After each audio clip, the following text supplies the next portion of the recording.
दो बहनें थीं। बड़ी का कस्बे में एक सौदागर से विवाह हुआ था।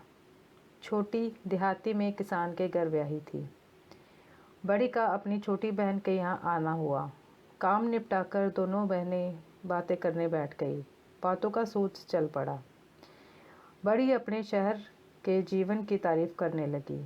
देखो कैसे आराम से एक हम लोग रहते हैं। फैंसी कपड़े, ठाठ बाट के सामान, स्वाद की खाने पीने की चीज़ें और फिर तमाशे, थिएटर, बाग बगीचे आदि। छोटी बहन को बात लग गई। अपनी बारी पर उसने सौदागर की ज़िंदगी को हाय बताया और किसान का पक्ष लिया। कहा, मैं तो अपनी ज़िंदगी का तुम्हारे साथ अदला बदली कभी भी ना करूं। हम सीधे सादे और रूखे से रहते हैं, तो क्या चिंता, क्या फ़िक्र। तुम लोग सजी धजी रहती हो, तुम्हें यहाँ आमदन बहुत है, लेकिन एक रोज़ वह सब हवा भी हो सकता है। जी, कहावत है कि हानि लाभ जुड़वा भाई होते हैं। अक्सर होता है कि आज तो अमीर हो, कल वहीं टुकड़ों के मोहताज भी होते हो। पर हमारे गांव के जीवन में यहाँ जोखिम नहीं है। किसानी ज़िंदगी फूली और चिकनी नहीं दिखती, तो क्या उम्र लंबी होती है और मेहनत से तंदुरुस्ती भी बनी रहती है। हम मालदार ना कहलाएं, लेकिन हमारे पास खाने की कभी कमी नहीं होगी। बड़ी बहन ने ताने से कहा, बस बस, पेट तो बैल और कुत्ते भी भर लेते हैं, पर वह भी कोई ज़िंदगी है। तुम्हें जीवन के आराम, अदब और आनंद का क्या पता। तुम्हारा मर्द जितनी चाहे मेहनत करे, जिस हालत में तुम जीते हो उसी हालत में मरोगे। वही चारों तरफ गोबर, भूस, मिट्टी, और यही तुम्हारे बच्चों की किस्मत में बंधा है। छोटी ने कहा, तो इसमें क्या हुआ। हाँ, हमारा काम चिकना चुपड़ा नहीं है, लेकिन हमें किसी के आगे झुकने की भी कोई ज़रूरत नहीं। शहर में तुम हजार लालच से घिरे रहते हो। आज नहीं तो कल की क्या खबर है। कल तुम्हारे आदमी को पाप को लोभ, जुआ, शराब और दूसरी बुराइयां फंसा सकती हैं। तब घड़ी भर में सब बर्बाद हो जाएगा। क्या ऐसी बात अक्सर नहीं होती। घर का मालिक तीना बाहर बरामदे में औरतों की बात सुन रहा था। उसने सोचा कि बात तो खरी है। बचपन से माँ धरती की सेवा में हम इतने लगे रहते हैं कि कोई अर्थ की बात हमारे मन में घर नहीं कर पाती। बस है तो मुश्किल एक, वह यह कि हमारे पास ज़मीन काफ़ी नहीं है। ज़मीन खूब हो तो मुझे किसी की परवाह ना रहे, चाहे शैतान क्यों ना हो। वह कोने में शैतान दुबका बैठा था। उसने सब कुछ सुना।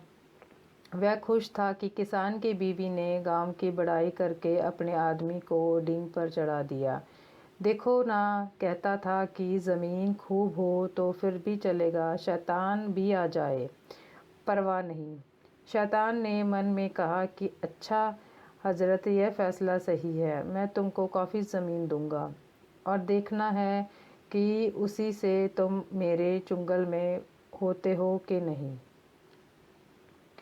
गांव के पास ही ज़मींदारी की मालकिन की कोठी थी।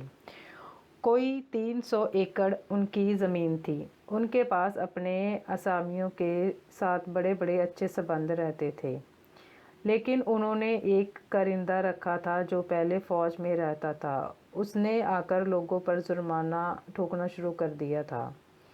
दीना का ये हाल था कि वह बतौर करता, पर कभी तो उसका बैल ज़मींदार की चरी में पहुंच जाता, कभी गाय बगिया में चर आती, और नहीं तो उनकी रखी हुई घास में जाकर मुंह मारने लग जाती। हर बार दीना को जुर्माना उठाना पड़ता। जुर्माना तो वह देता, पर बेमन से। वह कुन मुनाता और चिढ़ा हुआ सा घर पहुंचता और अपनी सारी चिढ़ घर में उतारता। पूरे मौसम करिंदे की वजह से उसे ऐसा जुर्माना भुगतना पड़ता। अगले जाड़ों में गांव में खबर हुई कि मालकिन अपनी ज़मीन बेच रही है और मुंशी इकरार इकरार अली से सौदे की बातचीत चल रही है। किसान सुनकर चौकन्ने हुए। उन्होंने सोचा कि मुंशी जी की ज़मीन होगी तो वह ज़मींदार के करिंदे से भी ज़्यादा सख्ती करेगा और जुर्माना चढ़ावे, और हमारी तो गुज़र बसर इसी ज़मीन पर होती है। यह सोचकर किसान मालकिन के पास गए। कहा कि मुंशी जी को ज़मीन ना दीजिए, हम उसे बढ़ती कीमत पर लेने को तैयार हैं। मालकिन राज़ी हो गई। तब किसानों ने कोशिश की कि मिलकर गांव पंचायत की तरफ से वह सब ज़मीन पर जा के, ताकि वह सभी की बनी रहे। 2 बार इस पर विचार करने की पंचायत जुड़ी पर फैसला कोई न निकला। असल में शैतान की सब करतूत थी। उसने उसके बीच फूट डाल दी। बस तब वह मिलकर किसी एक मत पर नहीं आ रहे थे। तय हुआ कि अलग अलग करके ही वह ज़मीन ले लेंगे। हर कोई अपने बित्ते के हिसाब से। मालकिन पहले की तरह उनकी बात मानने के लिए राज़ी हो गई थी।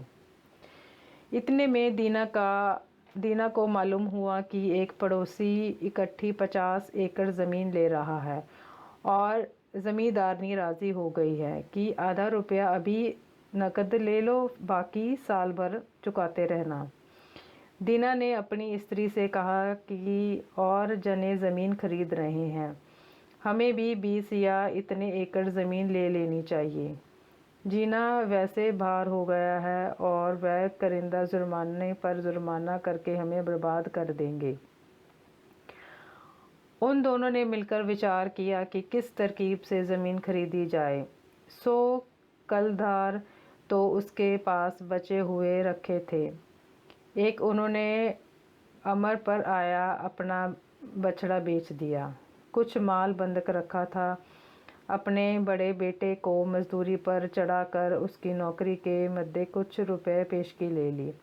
बाकी बचा अपनी स्त्री के भाई से उधार ले लिया। इस तरह कई आधी रकम उन्हें इकट्ठी कर ली। इतना करे दीना ने एक 40 एकड़ ज़मीन का टुकड़ा पसंद किया, जिसमें कुछ हिस्से में दरख्त भी खड़े थे। मालकिन के पास उनका सौदा करने पहुंच गया। सौदा पट गया और वहीं के वहीं नकद उसने साई भी पकड़ा दी। फिर कस्बे में जाकर लिखा पढ़ी पक्की कर ली। अब दीना के पास अपनी निजी ज़मीन थी। उसने बीज खरीदा और इसी अपनी ज़मीन पर बोया। इस तरह अब वह खुद ज़मींदार हो गया। इस तरह दीना काफ़ी खुशहाल था। उसके संतोष में कोई कमी नहीं थी। अगर बस पड़ोसियों की तरफ से उसे पूरा चैन मिल सकता। कभी कभी उसे खेत पर पड़ोसियों के मवेशी चरने आ जाते। दीना ने बहुत विनय के साथ समझाया, लेकिन कुछ फ़र्क नहीं पड़ा। उसके बाद और तो और घूसी छोड़कर गांव की गायों को दिन दहाड़े उसकी ज़मीन में छोड़ देने लगे। रात को बैल खेतों का नुकसान करते। दीना ने उनको बार बार निकलवाया और बार बार उनसे उनके मालिकों को माफ़ भी किया। एक अर्स तक वह धीरज रखे और किसी के खिलाफ कार्रवाई नहीं की। लेकिन कब तक वो ऐसा कर सकता था? आखिर उसका धीरज टूट गया और उसने अदालत में दरखास्त दी। मन में जानता तो था कि मुसीबत की वजह असल में यही लोग हैं और लोगों के पास ज़मीन की कमी है। जानबूझकर दीना को सताने की मंशा से किसी न किसी की ये इरादा बन ही जाता। लेकिन उसने सोचा कि इस तरह मैं नरमी दिखाता जाऊंगा तो वह लोग शह पाते जाएंगे और मेरे पास जितना है सब बर्बाद कर देंगे। नहीं, उनको एक सबक सिखाना चाहिए। तो उसने ठान ली। एक सबक दिया। दूसरा नतीजा यह कि 2-3 किसानों पर अदालत से जुर्माना हो गया। इस पर तो पास पड़ोस के लोग दीना से कान खींचने लगे। अब कभी कभी जानबूझकर भी तंग करने लगे। अपने मवेशी उसके खेत में छोड़ देते। एक आदमी आया और उसे ज़रूरत अगर घर में ईंधन की थी तो उसने एक आदमी उसके पास आया, उसे ईंधन की ज़रूरत थी तो उस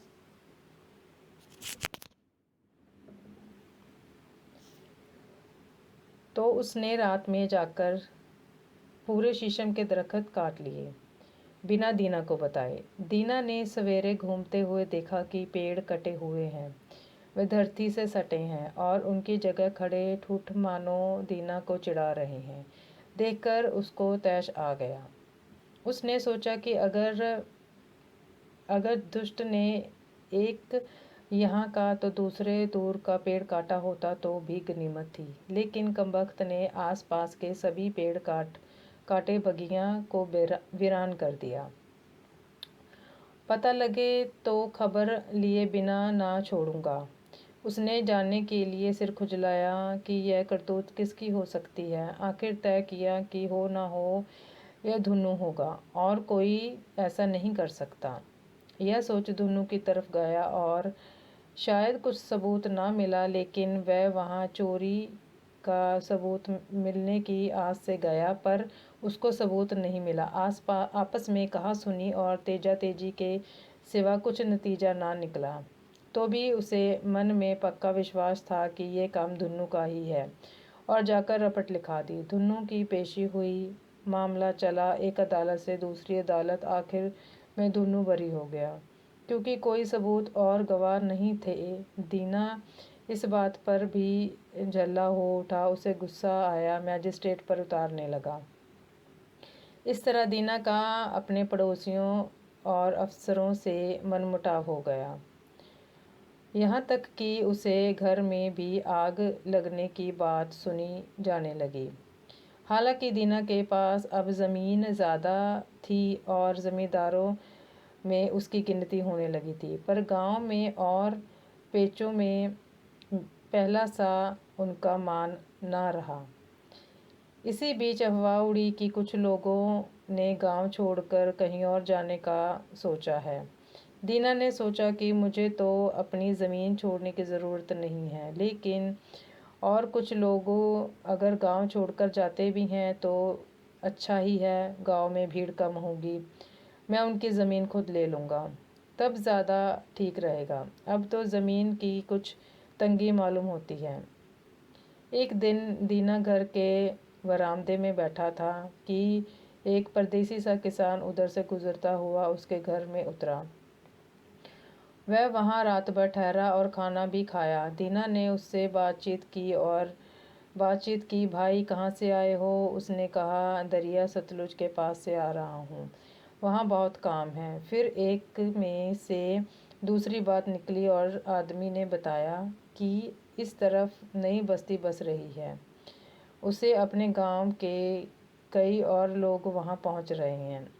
वह सोसाइटी में शामिल हो गए और हरेक को 20-20 एकड़ ज़मीन मुफ्त में मिल रही है। ज़मीन ऐसी उम्दा है कि उस पर गेहूं की पहली फसल जो हुई तो आदमी से ऊंची उसे बाले गई और इतनी घनी कि दरांत के एक कांट में एक पूला बन गया। एक आदमी के पास खाने को दाने ना थे, खाली हाथ वहां पहुंचा। अब उसके पास 2 गायें, 6 बैल, भरा खलियान अलग से। दीना के मन में भी अभिलाषा पैदा हुई। उसने सोचा कि मैं यहाँ तंगी सकरी सी जगह में क्यों पड़ा हूँ, जबकि दूसरी जगह मौका खुला पड़ा है। यहाँ की ज़मीन घर बार बेचकर नकदी बना वहीं क्यों ना पहुँचूँ और नए सिरे से शुरू करके देखूं। यहाँ लोगों की खिचखिच हुई जाती है, उससे दिक्कत होती है और तरक्की रुकती है, लेकिन पहले खुद जाकर मालूम करना चाहिए कि बात असल में क्या है। सो बरसात के बाद तैयारी करके वह वहाँ से चल पड़ा। पहले रेल में गया, फिर सैकड़ों मील बैलगाड़ी पर और पैदल सफ़र करता हुआ सतलुज के पार वाली जगह पर पहुँच गया। वहाँ देखा कि कि जो उस आदमी ने कहा था सब सच है। उसके पास खूब ज़मीन है, हरेक को सरकार की तरफ से 20-20 एकड़ ज़मीन मिली हुई है। यह जो चाहे खरीद सकता है और खूब यहाँ की कौड़ियों के मोल जितनी चाहे ज़मीन और भी ले सकता है। सब ज़रूरी बातें मालूम कर दीना जाड़ों से पहल अपने घर लौट आया। आकर देश छोड़ने की बात सोचने लगा। नफ़े के साथ उसने सब ज़मीन बेच डाली, घर मकान मवेशी डंगर सबकी नकदी बना ली और पंचायत से इस्तीफ़ा दे दिया और सारे कुनबे को साथ ले सतलुज पार के लिए रवाना हो गया। दीना परिवार के साथ उस जगह पहुंच गया। जाते ही एक बड़े गांव की पंचायत में शामिल होने की अर्जी दी। पंचायत की उसने खूब खातिर की और दावतें दी। ज़मीन का पट्टा उसे सहज मिल गया। मिली जुली ज़मीन में से उसे एक और उसके बाल बच्चों के इस्तेमाल के लिए 5 हिस्से यानी 100 एकड़ ज़मीन उसको दे दी गई। वह सब इकट्ठी नहीं थी, कई जगह टुकड़े अलग। अलावा इसके पंचायत चरगाह भी उसके लिए खुला कर दिया गया। दीना ने ज़रूरी इमारतें अपने लिए खड़ी की और मवेशी खरीद लिए। शामलात ज़मीन में से ही अब उसको इतना मिल गया कि पहले से तिगुनी और ज़मीन उपजाऊ थी। वह पहले से कई गुना खुशहाल हो गया। उस पास चराई के लिए खुला मैदान पड़ा था और जितने चाहे वह ढोर रख सकता था। पहले तो वहाँ जमने और मकान वकान बनाने का उसे रस रहा। वह अपने से खुश था और उसे गर्व मालूम होता, पर जब वह इस खुशहाली का आदी हो गया तो उसे लगने लगा कि यहाँ भी ज़मीन काफ़ी नहीं है और होती तो अच्छा था। पहले साल उसने गेहूँ बनवाया और ज़मीन ने अच्छी फसल दी। वह फिर गेहूँ ही बोते जाना चाहता था, पर उसे लिए और ज़मीन काफ़ी नहीं थी। जो एक बार फसल दे चुकी थी वह उसे तरफ एक साथ दोबारा गेहूँ नहीं देती थी। 1 या 2 साल उसे गेहूँ ले सकते थे, फिर ज़रूरत होती थी कि धरती को आराम दिया जाए। बहुत लोग ऐसी ज़मीन चाहने वाले थे, लेकिन सबके लिए आती कहाँ से। इससे बदाबदी और खींचतानी होती थी। जो सरप्रसन्न थे वह गेहूँ उगाने के लिए ज़मीन चाहते थे। जो गरीब थे वह अपनी ज़मीन से जैसे तैसे पैसा वसूल करते थे ताकि टैक्स वगैरह अदा कर सकें। दीना और गेहूँ बोना चाहता था, इसलिए 1 साल के लिए किराए पर उसने और ज़मीन ले ली। खूब गेहूँ बोया और फसल भी खूब हुई, लेकिन ज़मीन गांव से दूर पड़ती थी और गल्ला मीलों दूर से गाड़ी में भर कर लाना चाहता था। कुछ दिनों बाद दीना ने देखा कि कुछ बड़े बड़े लोग अलग फार्म डाल कर रहते हैं और खूब पैसा कमा रहे हैं। उसने सोचा कि अगर मैं इकट्ठी कायमी ज़मीन ले लूं और वहीं घर बसाकर रहूं तो बात ही दूसरी हो जाएगी। इस तरह इकट्ठी और कायमी ज़मीन खरीदने का सवाल बार बार उसके मन में उठने लगा। 3 साल इस तरह निकल गए। दीना ज़मीन किराए पर लेता और गेहूँ बोता। मौसम ठीक गए, काश्त अच्छी हुई और उस पास माल जमा होने लगा। वह इसी तरह संतोष से बढ़ता जा रहा था, लेकिन हर साल और अलग से ज़मीन किराए पर लेने और उसके लिए कोशिश और सिरदर्द करने के काम से वह थक गया था। जहाँ ज़मीन अच्छी होती वहीं लेने दौड़ पड़ता। इससे वह चौकतरा और होशियार ना रह जाता तो ज़मीन मिलना असंभव था। यह एक परेशानी की बात थी। तीसरे साल ऐसा हुआ कि दीना ने एक महाजन के सांझे में कुछ काश्तकारों से ज़मीन किराए पर ली। ज़मीन गोड़ कर तैयार हो चुकी थी और कुछ आपस में तनातनी हो गई और किसान लोग झगड़ा लेकर अदालत पहुंच गए। अदालत से फिर मामला बिगड़ गया और की कराई मेहनत बेकार हुई। दीना ने सोचा कि अगर कहीं ज़मीन मेरी कायमी मलकियत होती तो मैं आज़ाद होता तो और क्या यह पछड़ा बनता और बिखेरता नहीं। उस दिन वह ज़मीन के लिए निगाह रखने लगा। आखिर एक किसान मिला जिसने 1000 ज़मीन खरीद ली थी, लेकिन पीछे उसकी हालत संभल नहीं सकी। अब मुसीबत में पढ़कर वह उसे सस्ती देने को तैयार हो गया। दीना ने बात उससे चलाई और सौदा करना शुरू किया।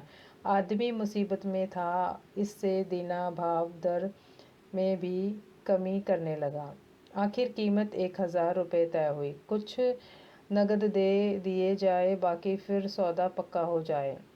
कि एक सौदागर अपने घोड़े के दाने पानी के लिए उसके घर आगे आ रुका। उसने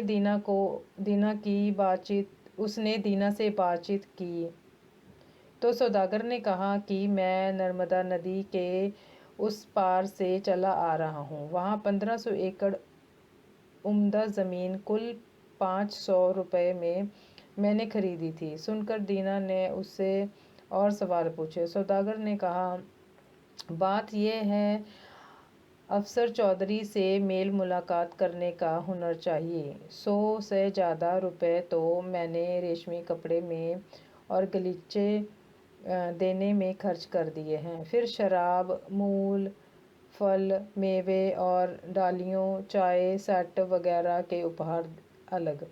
नतीजा यह कि फी एकड़ की 100 एकड़ मुझे ज़मीन आने के भाव पड़ गई। कहकर सौदागर ने अपने दस्तावेज सब दीना के सामने रख दिए। फिर कहा, ज़मीन एन नदी के किनारे है और सारे का सारा कितना इकट्ठा है, उपजाऊ इतना कि क्या पूछो। दीना ने इस पर उत्सुकतापूर्वक सौदागर से सवाल पर सवाल किए। उसने बताया, वहाँ इतनी ज़मीन है कि इतनी कि तुम महीनों चलो तो पूरी ना हो सके। वहाँ के लोग ऐसे सीधे हैं कि जैसे भेड़ और ज़मीन समझो मुफ्त के भाव ले सकते हो। दीना ने सोचा, यह ठीक रहेगा। भला अब 1000 एकड़ के लिए 1000 रुपये क्यों फंसाऊं? अगर वहाँ जाकर इतना रुपया ज़मीन में लगाऊंगा तो यहाँ से कई गुनी ज़्यादा ज़मीन मुझे पड़ जाएगी। दीना ने पूछताछ की, उस जगह कैसे जाया जाए। सौदागर ने सब बतला दिया। वह चला गया तो दीना ने भी अपनी तैयारी शुरू कर दी। बीवी को कहा कि घर देखना भालना और खुद एक आदमी साथ ले गया। यात्रा को निकल पड़ा। रास्ते में एक शहर में ठहर कर वहाँ से चाय के डिब्बे, शराब और इत्यादि और भी कई उपहार खरीद लिए। फिर दोनों बढ़ते गए चलते चलते आखिर 7वें रोज़ वहाँ पहुँचे जहाँ से कोल लोगों की बस्ती शुरू होती थी। उसने देखा कि सौदागर ने जो बात बताई थी वह सही थी। दरिया के पास ज़मीन ही ज़मीन थी, सब खाली पड़ी थी। यह लोग उससे काम ना लेते थे, कपड़े या सिरकी के तंबू में रहते थे, शिकार करते, मवेशी पालते और ऐसे ही मौज करते थे। न रोटी बनाना जानते थे, न अनाज उगाना सीखते थे। दूध या छाछ मट्ठा बनाते, पनीर बनाते और उससे एक जगह की शराब भी तैयार कर लेते। यह सब काम औरतें करती थी। मर्द खाने पीने और फुर्सत के वक्त चैन की बंसी बजाते रहते थे। वह लोग मजबूत और स्वस्थ थे और काम धाम के नाम बिना कुछ किए मगन रहते थे। अपने से बाहर उन्होंने कुछ पता ना था, पढ़ना लिखना जानते नहीं थे और हिंदी तक नहीं जानते थे, पर थे भले सीधे स्वभाव के। दीना को देखते ही वह अपने तंबुओं से निकल आए और उसके चारों चुपेर जमघट लगाकर खड़े हो गए। उसने उनमें से एक दुभाषी की माफिता दीना ने बताया कि मैं ज़मीन की खातिर आया हूँ। वह लोग बड़े खुश मालूम हुए, बड़ी आवभगत के साथ उसका स्वागत किया, अपने अच्छे से अच्छे डेरे में ले गए, वहाँ कालीन पर बिछे गद्दे पर बिठाया और खुद नीचे चारों ओर घसकर बैठ गए। पीछे उसे पीने को चाय दी और दारू भी। उसकी मेहनत में बढ़कर दावत की, उसकी मेहमानी में बढ़कर दावत हुई। दीना ने भी गाड़ी में से अपने पास से भेंट की चीज़ें निकाली और सबको थोड़ी थोड़ी बांट दी। कोल लोग बड़े खुश हुए। उन्होंने आपस में इन आए अजनबी की बाबत खर्च खूब खातिरदारी की। फिर दुभाषियों ने कहा कि यह लोग कहना चाहते हैं कि हम आपके आने से बहुत खुश हैं। हमारे यहाँ का कायदा है कि मेहमान की खातिर जो हमसे बन सकेगा, आपकी कृपा के हम कृतज्ञ हैं। और बतलाइए कि हमारे पास कौन सी चीज़ है जो आपको पसंद आई है, ताकि हम आपको उस खातिर कर सकें।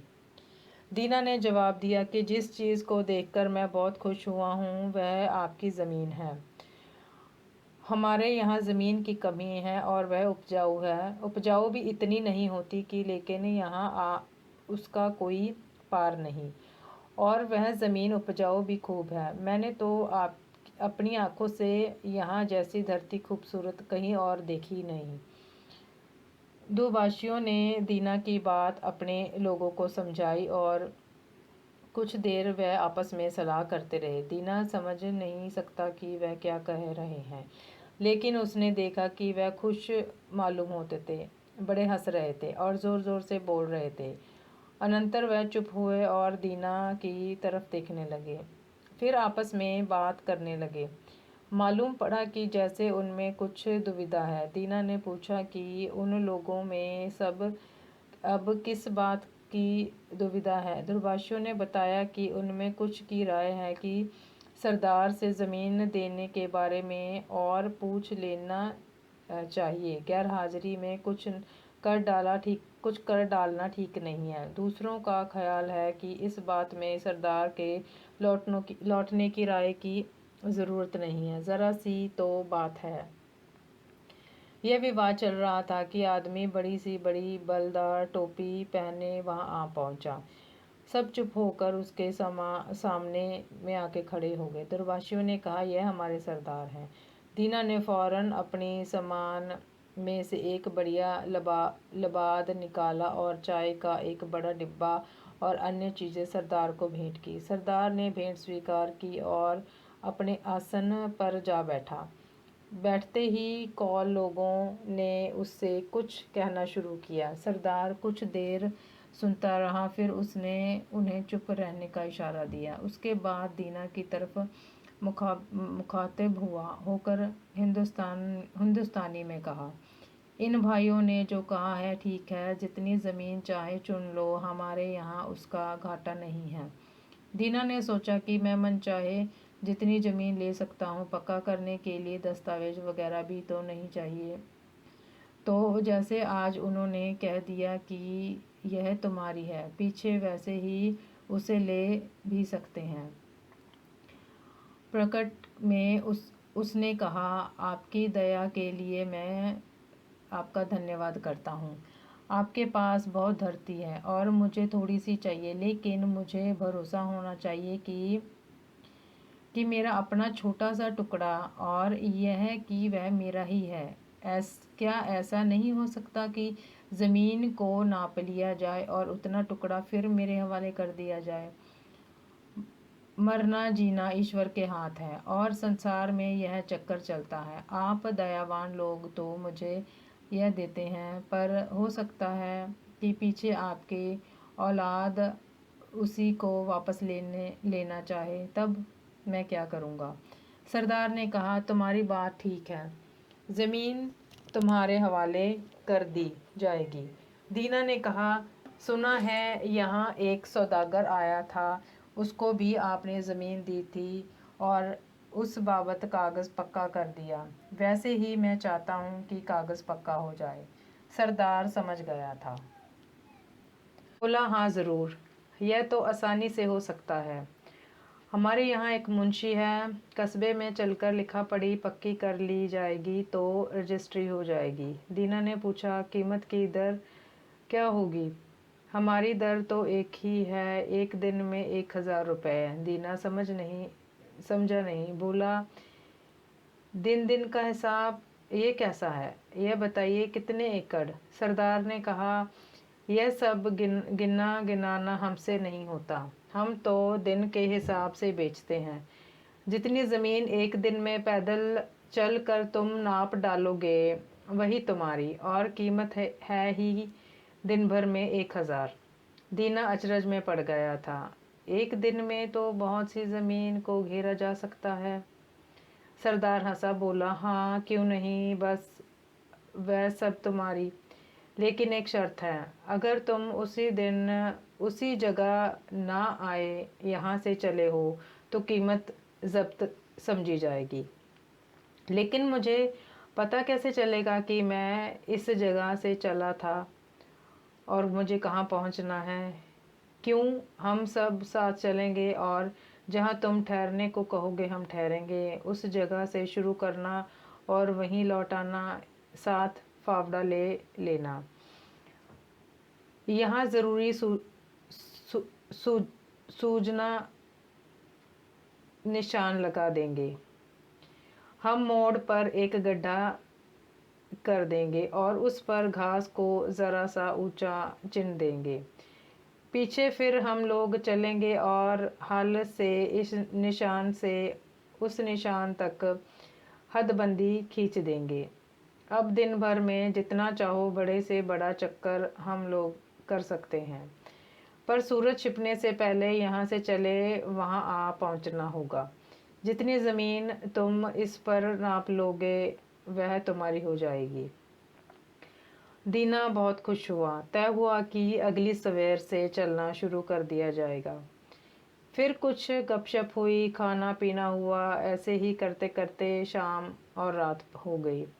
दीना के लिए उन्होंने खूब आराम का परों का बिस्तरा लगा दिया और वह लोग रात भर के लिए विदा हो गए। कह गए कि पौ फटने से पहले ही वो वहाँ आ जाएंगे, ताकि सूरज निकलने से पहले पहले मुकाम पर पहुँचना जाए।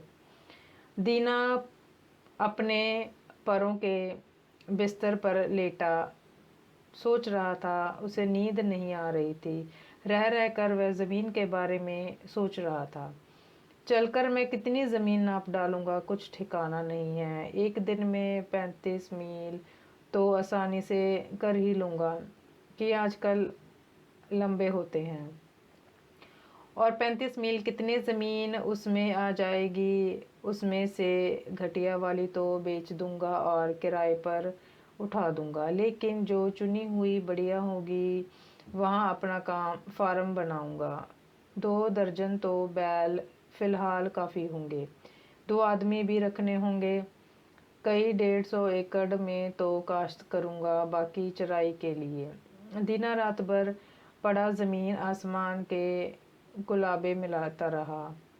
देर रात कहीं थोड़ी नींद आई, आँख झपी होगी, लेकिन किसी के बाहर से खिलखिलाकर हंसने की आवाज़ उसके कानों में पई। अचरज हुई कि यह कौन हो सकता है। उठकर बाहर आकर देखा तो लोगों का वह सरदार ही बाहर बैठकर ज़ोर ज़ोर से हंस रहा था।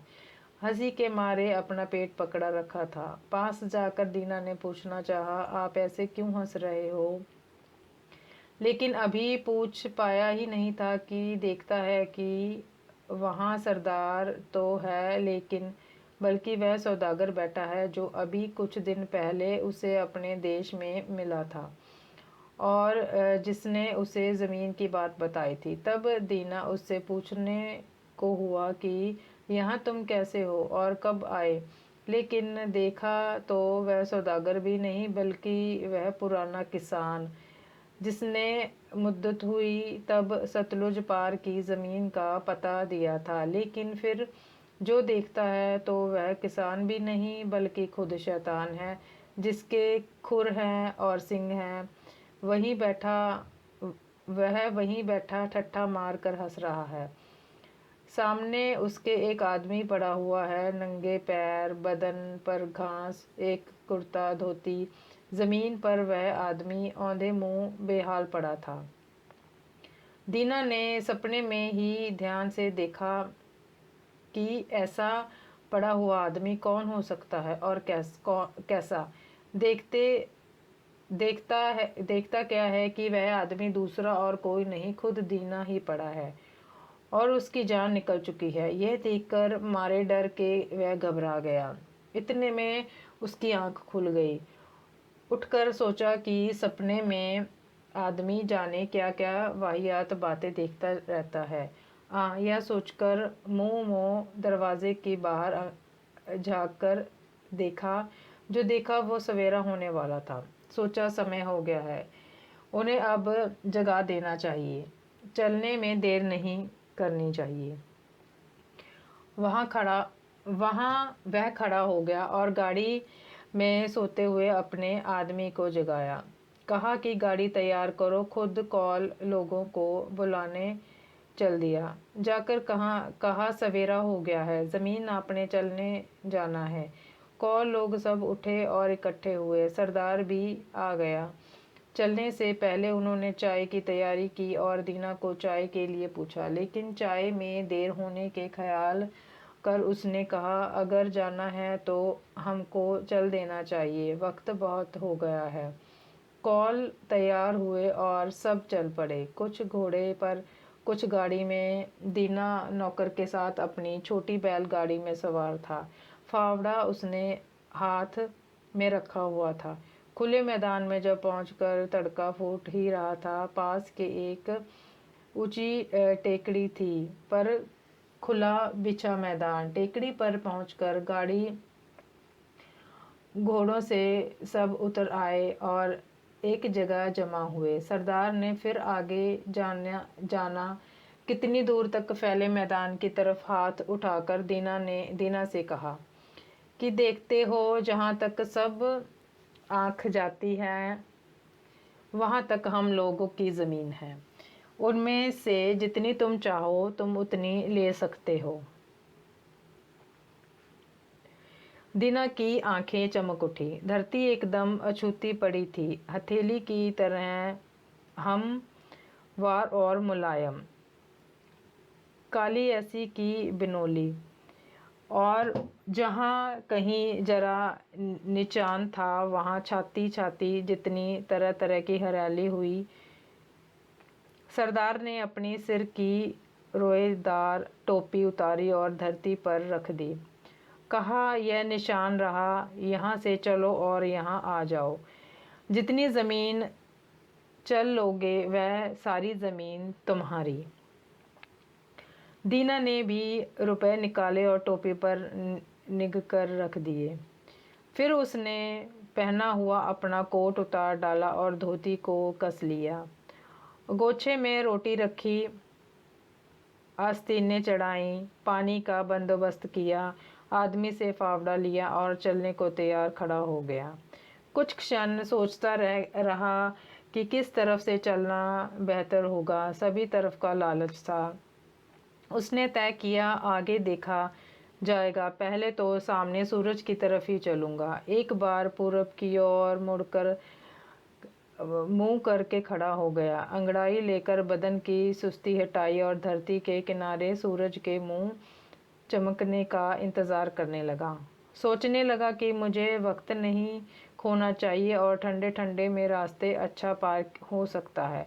सूरज की पहली किरण का उनकी ओर आने लगी। दीना कंधे पर फावड़ा संभाल खुले मैदान में कदम बढ़ाकर चल दिया।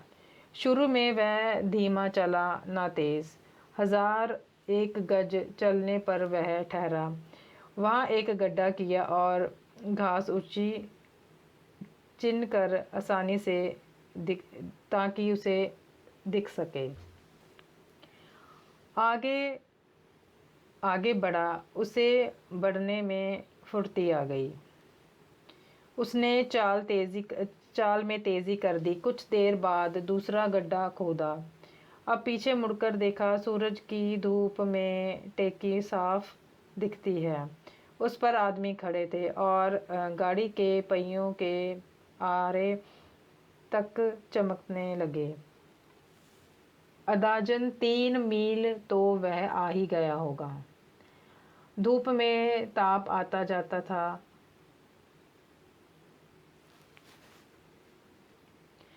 कुर्ते पर से बास्केट उतारकर उसने कंधे पर डाल ली और फिर चल पड़ा। बस खासी गर्मी होने लगी। अब उसने सूरज की तरफ देखा। वक्त हो गया था कि कुछ खाने पीने को सोचे। एक पहर तो बीत गया, लेकिन दिन में 4 पहर होते हैं।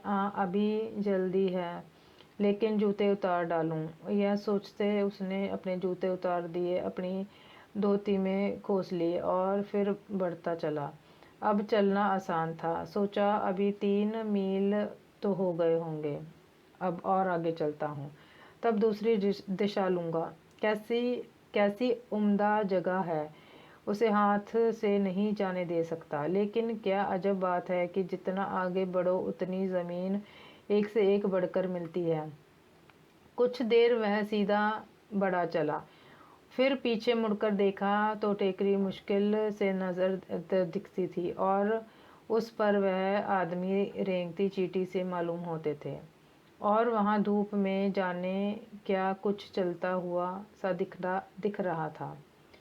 दीना ने सोचा, मैं इधर काफ़ी बड़ा आया हूँ, अब लौटना चाहिए। पसीना बेहद आ रहा था और प्यास भी बहुत लगी थी।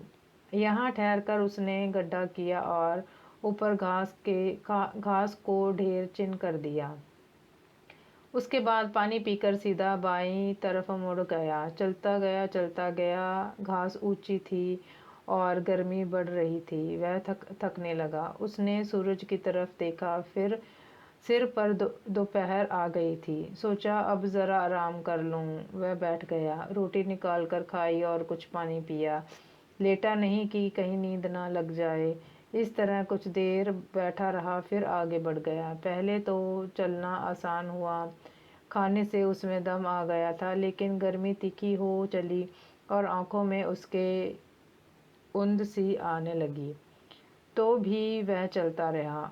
चलता सोचता कि तकलीफ़ अभी घड़ी दो भर की है, फिर आराम है ज़िंदगी भर। इसी तरह उसने काफ़ी लंबी राह नापी। वह बाईं तरफ मुड़ने वाला ही था कि आगे ज़मीन उपजाऊ दिखाई दी। उसने सोचा कि इस टुकड़े को छोड़ना तो मूर्खता होगी। यह सनी की बाड़ी ऐसी उगेगी कि क्या कहना। यह सोच उसने उस टुकड़े को भी नाप डाला और आकर गड्ढे का निशान बना दिया। फिर दूसरी तरफ मुड़ा। जो टेकरी की तरफ देखा तो ताप के मारे हवा कांपती सी मालूम हुई। उस कांपती कपकपाती के धुंधकारे में वह टेकरी की जगह मुश्किल से चिन्ह पड़ती थी। दीना ने सोचा कि क्षेत्र की यह 2 भुजाएं मैंने ज़्यादा नाप डाली हैं, अब इधर कुछ कम ही रहने दूं। वह तेज़ कदमों से तीसरी तरफ बढ़ा। उसने सूरज को देखा। सूरज कोई 2/3 अपना चक्कर काट चुका था। मुकाम से अभी वह 10 मील दूर था। उसने सोचा कि थोड़ा जाने भी दूं। मेरी ज़मीन की एक बाजू छोटी रह जाएगी तो छोटी सही, लेकिन अब सीधा लकीर में मुझे वापस चलना चाहिए। जो ऐसा कहीं दूर न निकल जाऊं तो बाजी रह जाएगी। अरे इतनी ही ज़मीन क्यों थोड़ी, ये तो बहुत थोड़ी है। यह सोच दीना ने वहाँ तीसरे गड्ढे का निशान डाल दिया और टेकरी की तरफ मुँह कर ठीक उसी सीध में चल दिया। नाक की सीध बांधकर वह टेकरी की तरफ तरफ चला, लेकिन अब चलते मुश्किल होती थी। धूप उसका सत ले चुकी थी। नंगे पैर जगह जगह कट और छिल गए थे और टांगे जवाब दे रही थी। ज़रा आराम करने का उसका जी हुआ, लेकिन यह कैसे हो सकता था? सूरज छिपने से पहले उसे वहां पहुंचना था। सूरज कैसे की बाट देखता बैठा नहीं रहता। वह पल पल नीचे ढल रहा था। उसके मन में सोच होने लगा कि मुझसे बड़ी भूल हुई। मैंने इतने पैर पसारे क्यों? अगर कहीं वक्त तक ना पहुंचा तो? उसने फिर टेकरी की तरफ देखा, फिर सूरज की तरफ। मुकाम से अभी वह दूर ही था। सूरज धरती के पास झुक रहा था। दीना जो दौड़ जी तोड़ चलने लगा। चलने में सांस फूलती और कठिनाई होती, लेकिन तेज कदम रखता गया, बढ़ता चला गया, लेकिन जगह अभी भी दूर बनी हुई थी। यह सब देख उसने भागना शुरू कर दिया। कंधे से बास्केट फेंक दी, जूते दूर हटाए, टोपी अलग की, बस हाथ में निशान लगाने के लिए वह हल्का फावड़ा रहने दिया। रह कर सोच रहा था कि मैं क्या करूं। मैंने बिसात से बाहर चीज़ हथियानी चाहिए। उसमें बना काम बिगड़ जा रहा था। अब सूरज छिपने से पहले मैं वहां कैसे पहुंचूंगा? इस सोच और डर के कारण वह और हाँफने लगा। वह पसीना पसीना हो रहा था। धोती गीली होकर चिपक रही थी और मुंह सूख गया था, लेकिन फिर भी वह भागता ही जाता। छाती उसकी लोहार की धुकनी की तरह चल रही थी। दिल भीतर हथौड़े की चोट सा धड़क रहा था। उधर टांगे बेबस हुई जा रही थी। दीना को डर हुआ कि इस थकान के मारे कहीं गिरकर ढेर ना हो जाए। हाल यह था कि पर रुक नहीं सकता था। इतना भागकर भी अगर मैं अब रुकूंगा तो सब लोग मुझ पर हंसेंगे और बेवकूफ़ बनाएंगे। इसलिए उसने दौड़ना ना छोड़ा। वह दौड़ता ही रहा। आगे कौर लोगों की आवाज़ सुनाई पड़ती। वह उसको ज़ोर ज़ोर से कह कर बुला रहे थे। इन आवाज़ों पर उसका दिल और सुलग उठा। अपनी आखिरी ताकत समेट वह दौड़ा। सूरज धरती से जा लगा। तिरछी रोशनी के कारण वह खूब बड़ा और लहू सा लाल दिख रहा था। अब डूबा। सूरज बहुत नीचे पहुंच गया था, लेकिन दीना भी जगह के बिल्कुल किनारे आ गया था। टेकरी पर हाथ हिलाकर बढ़ावे देते हुए कौल लोग उसे सामने दिखाई देते। अब तो ज़मीन पर रखी वह टोपी भी दिखने लगी थी, जिस पर उसकी रकम भी रखी थी। वहाँ बैठा सरदार भी दिखाई दिया। वह पेट पकड़कर हंस रहा था। दीना को सपने की बात याद आ गई। उसने सोचा कि हाय, ज़मीन तो काफ़ी नाप डाली, लेकिन क्या ईश्वर मुझे उसको भोगने के लिए बचने देगा? मेरी जान तो गई दिखती है। मैं मुकाम तक अब नहीं पहुंच सकूंगा। दीना ने हसरत भरी निगाहों से सूरज की तरफ देखा। सूरज धरती को छू चुका था। वह बची खुची अपनी शक्ति से आगे बढ़ा, कमर झुकाकर भागा, जैसे कि टांगे साथ नहीं देती। टेकरी पर पहुंचते पहुंचते अंधेरा हो गया था। उसने ऊपर देखा, सूरज छिप चुका था। उसके मुंह से एक चीख सी निकल कर रह गई। मेरी सारी मेहनत व्यर्थ गई। यह सोचकर वह थमने को हुआ, लेकिन उसे सुनाई पड़ा कि खड़े हैं। उन्हें सूरज अभी भी दिख रहा होगा। सूरज छिपा नहीं है, अगरचर मुझको नहीं दिखता। यह सोचकर उसने लंबी सांस खींची और टेकरी पर आंखें मूंद कर दौड़ा। चोटी पर अभी धूप थी। पास पहुंचा और सामने टोपी देखी। बराबर सरदार बैठा वहीं पेट पकड़ हंस रहा था। दीना को फिर अपना सपना याद आया और उसने मुंह से चीख निकल पड़ी। टांगों ने जवाब दे दिया था। वह मुंह के बल आगे को गिरा और उसके हाथ टोपी तक जा पहुंचे। खूब खूब, सरदार ने कहा। देखो उसने कितनी ज़मीन ले डाली। दीना का नौकर दौड़ आया और उसने मालिक को उठाना चाहा, लेकिन देखता क्या है कि मालिक के मुंह से खून निकल रहा है। दीना मर चुका था। कौल लोग दया से और व्यंग से हंसने लगे। नौकर ने फावड़ा लिया और दीना के लिए कब्र खोदी और उसमें लिटा दिया। सिर से पांव तक 6 फुट ज़मीन काफ़ी हुई।